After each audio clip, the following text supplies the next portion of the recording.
what are kind of the top things that you kind of see in those pitch decks that you say, oh no, not again. We should be past this by now. Yeah. um, so explaining the idea, that's or making sure that the idea that whatever you're doing that it's understandable. Firstly, the second thing is make sure it's differentiated, right? Be sure to communicate why what you're doing, why the approach is different, and why you think it will win. Right. Things that I'm particularly sensitive to. One of them is equity crowdfunding, whether fairly or not. Right. This is might be a controversial point, but for me, um, equity crowdfunding almost always is like a non-starter. Right. Um, I'm looking for reasonable asks on your fundraising, especially when it comes to the terms. So I'll give an example. There was a travel tech company that came across my desk, which ordinarily isn't a space that I would invest in. But I took a look at it, because somebody in my network said, "Hey, would you give me an opinion on this?"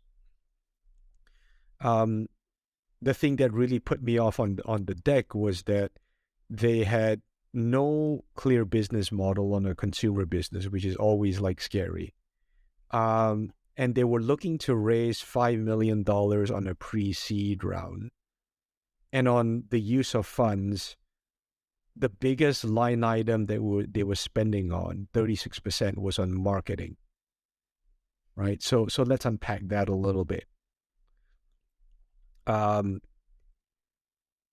in terms of order of magnitude, the amount that you're trying to raise is completely out of bounds with even the best of markets, right? If you're aiming for a $5 million raise, and you need to be aiming for at least a $20 million valuation, right, on a pre-seed company, which is crazy, especially given the metrics and the traction that we saw. And if there's no business model and your single biggest line item is on marketing, it basically makes me think that you are fast and frivolous with capital, right? And you can only grow if you have a pool of capital to deploy from, right? To burn, right? Otherwise, you can't make this thing grow, right? And at the earliest stages, I don't fundamentally believe that